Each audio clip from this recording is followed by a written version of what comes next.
मला हे शेअर करायचं होतं की काय काय गोष्टी जसे असतात, जसे कांदे, बटाटे, टोमॅटो, हे तर आम्ही अमेरिकन स्टोअरमध्येही घेतो. तर असं नाही आहे की आम्हाला सगळ्याच गोष्टी घेण्यासाठी. हॅलो, हाय, नमस्कार. माझं नाव आहे Sneha Deshpande. Welcome back to my channel. तर आज आम्ही जाणार आहोत एका इंडियन स्टोअरला.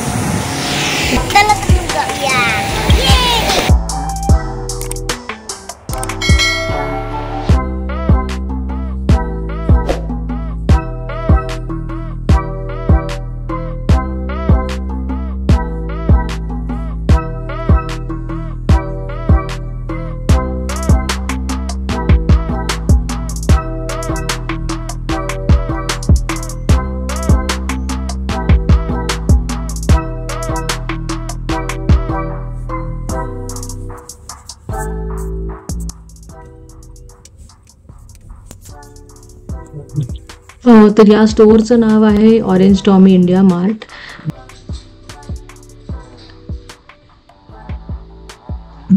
तर इकडे आहे आपलं व्हाईट राईस आणि व्हीट फ्लावर म्हणजे गव्हाचं पीठ वेगवेगळ्या ब्रँड्सचं. आम्ही पर्सनली सुजाता गोल्ड हे ब्रँड यूज करतो, कारण मला त्याचा एक्सपिरियन्स खूप जास्त चांगला आला आहे, तर आम्ही ते वापरतो. तर इथे सगळे असे परत वेगवेगळे राईस पण आहेत.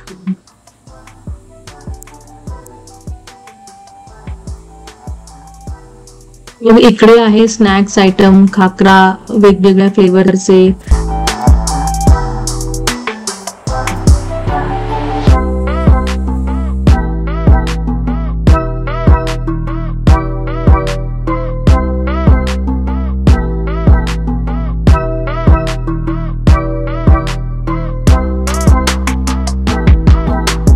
राईस फ्लावर आहे, तांदळाचं पीठ आहे, इडलीचा रवा आहे. तर मोस्टली सगळंच या शॉपमध्ये मिळेल. आणि मग इकडे आहेत सगळे आपले कडधान्य, मूग, त्यानंतर उडदाची डाळ आहे, मुगाची डाळ आहे.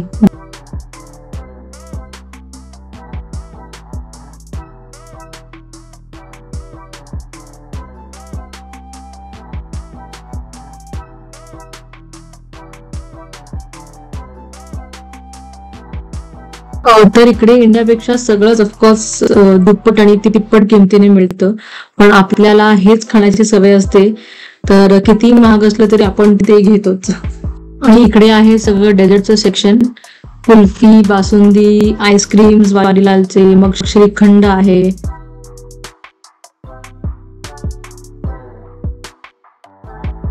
आणि मग इकडे आहे पनीर, मग सगळे श्रीखंड, फ्लेवर्ड श्रीखंड आहेत, आणि गुलाबजामुन आहे, रसमलाई पण आहे, मग वेगवेगळे लाडू, म्हणजे जे पण मिठाई आपण मोस्टली खातो इंडियामध्ये ते सगळे त्यांनी इथे फ्रोझन सेक्शन मध्ये ठेवलेले आहेत.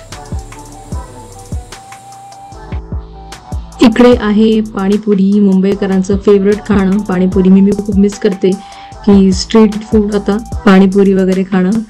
आणि मग हे काय आहे, हे आहेत तिळाचे लाडू, तिळाची चिक्की, मग टीनचे रसगुल्ले, मग पंजेरी लाडू.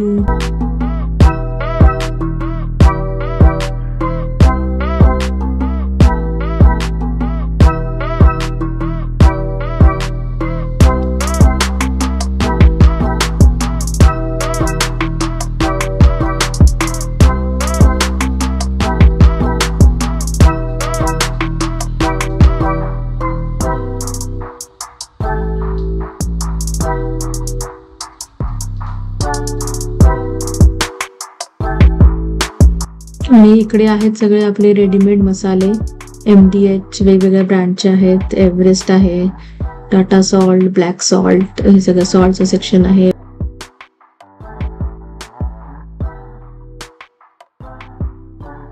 आणि मग मागे सगळे आहेत हे साऊथ इंडियन स्नॅक्स आहेत, वेफर्स म्हणा, चकली म्हणा, तर असे त्यांचे वेगवेगळे स्नॅक्स ठेवलेले आहेत इथे.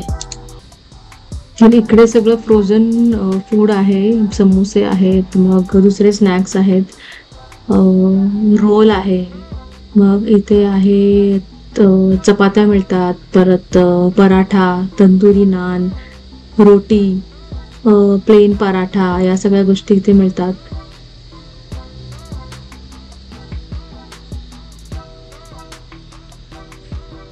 आणि इथे ही भाकरी आहे, म्हणजे राईस रोटी त्यांनी दिलेलं आहे, म्हणजे भाकरीच असावी. आम्ही कधी ट्राय नाही केली आहे. Sir mango slice, green peas, चवळी, कस्टर्ड ॲपल, पल्प आहे.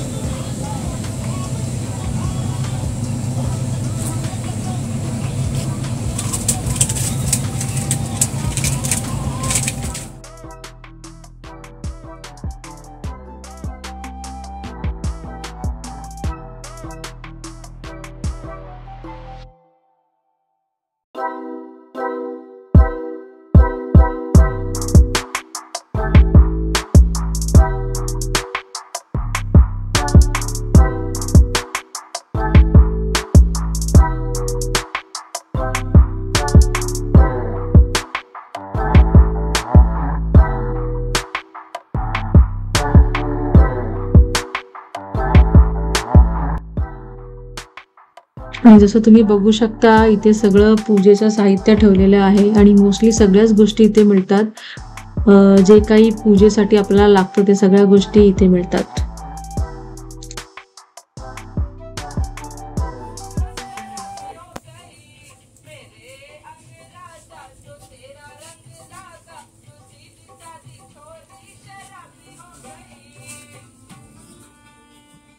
भाज्या पण कट केलेल्या आहेत.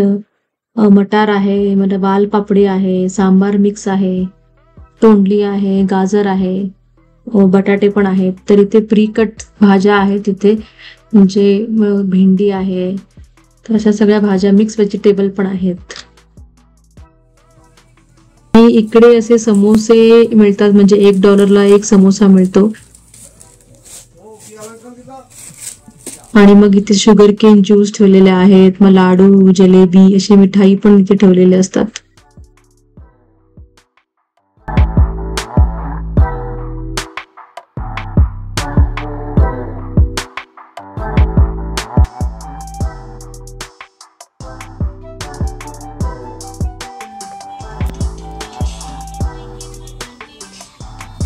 हे सगळं कुकीज आणि बिस्किटचं सेक्शन आहे. रस्क पण इथे आहेत.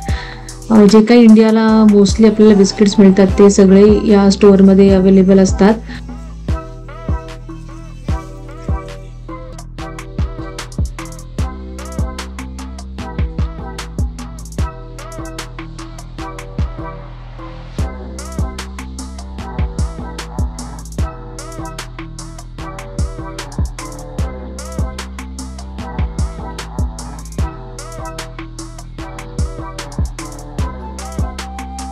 नेक्स्ट वीक इकडे फाल्गुनी पाठकचा शो होणार आहे, म्हणजे दांडियाचा शो होणार आहे. तर त्याचं त्यांनी पोस्टर लावलेलं आहे इकडे.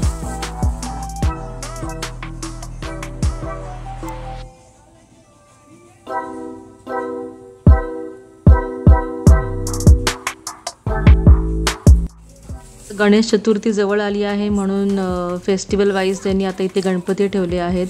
लास्ट टाइम इथे त्यांनी राखी पण इथे ठेवलेली आहे. तर फेस्टिवल वाईज इथे सगळं चेंजेस होत असतात. तर इथे अशा टिकल्या पण मिळतात. मग मेहंदी असते, कोणाला मेहंदी लावायची असेल तर मेहंदी पण आहे. असं छोटं मोठं सामान असं बरंच मिळतं. मग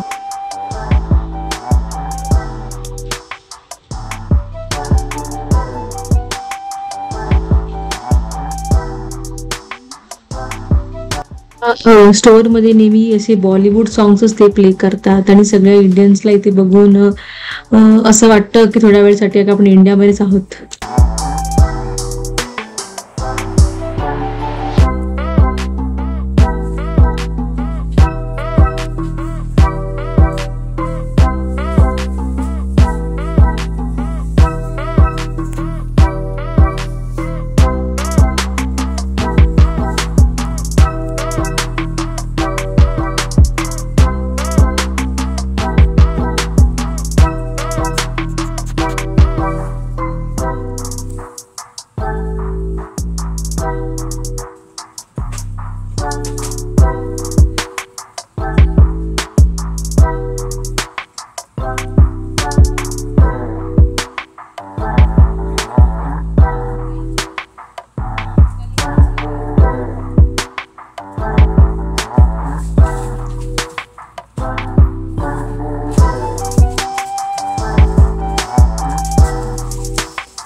जाऊन आलो आम्ही, आता इंडियन स्टोअरमधनं घरी आलो. आमची जी काही शॉपिंग होती ती आम्ही केली.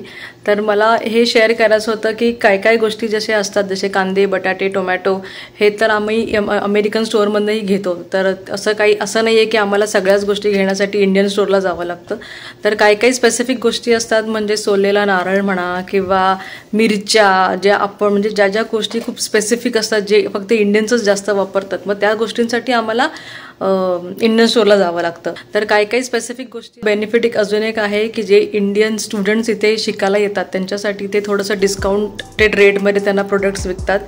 आणि जर काही अपकमिंग इव्हेंट्स असतील, म्हणजे आता जसं नवरात्री इथे लवकर होते, म्हणजे कसं असतं की इंडियामध्ये आता फाल्गुनी पाठकचे शो होतात, तर ते काय करते की इंडियामध्ये करण्याच्या अगोदर ते लोक आधी US ला येतात, त्यांचे टूर्स आधी US ला होतात. मग त्यामुळे आता नवरात्र आमच्याकडे लवकरच होणार आहे, म्हणजे 2 सप्टेंबरला एक ऑलरेडी झालेला आहे एक इव्हेंट, आणि आता एक फाल्गुनी पाठकचा शो 14 सप्टेंबरला होणार आहे. तर मग त्याचे पण तिकीट्स आम्हाला ते इंडियन स्टोअरमध्ये मिळून जातात. म्हणजे तुम्ही त्याला अप्रोच केलं तर ते तुम्हाला तिकीट्स पण ऑनलाईन काढून देतात की नाही मला माहीत नाही, पण तिथे असं लिहिलेलं असतं की तुम्हाला जर कुठले तिकीट्स हवे असतील तर तुम्ही त्यांना अप्रोच करू शकता. तर ते एक बेनिफिट आहे.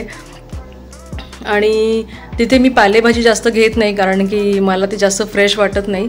पण मी असं ऐकलं आहे की इथले जे काय आपले जे इंडियन व्हेजिटेबल्स असतात ते इथे कॅलिफोर्निया आणि फ्लोरिडाला जास्त ग्रो होतात, कारण की तिथलं वेदर खूप चांगलं असल्यामुळे तिथेच आपले व्हेजिटेबल्स आणि फ्रूट्स ग्रो होतात. आणि US मध्ये पटेल ब्रदर्स नावाची ही एक मोठी ग्रोसरी चेन आहे. म्हणजे तुम्ही US मध्ये कुठेही गेलात तरी तुम्हाला हे पटेल ब्रदर्स स्टोअर मिळेलच.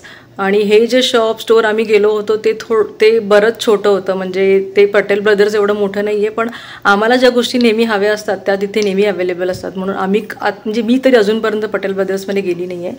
आणि पटेल ब्रदर्समध्ये एवढंच आहे की तिथे वायडर रेंज ऑफ प्रोडक्ट्स असतात आणि तिथे सगळंच मिळतं. म्हणजे ज्या काही आपल्याला इंडियामध्ये मिळत असतील छोट्या छोट्या गोष्टी, त्या सगळ्या तिथे पटेल ब्रदर्समध्ये मिळतात. तर पण आम्ही प्रिफर करतो की इंडियन स्टोअरमध्ये जावं, कारण की तिथे थोडीशी गर्दी पण कमी असते बिलिंगसाठी वगैरे. तर आम्हाला जे हवं असतं ते तिथे मिळून जातं.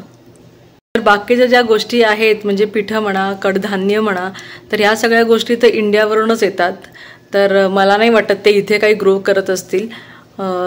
तर आजचा व्लॉग मी इथेच थांबवते. भेटूया एका नव्या व्हिडिओमध्ये. आणि तुम्ही जर माझ्या चॅनलला सबस्क्राईब केलं नसेल तर प्लीज सबस्क्राईब करा. Bye, take care.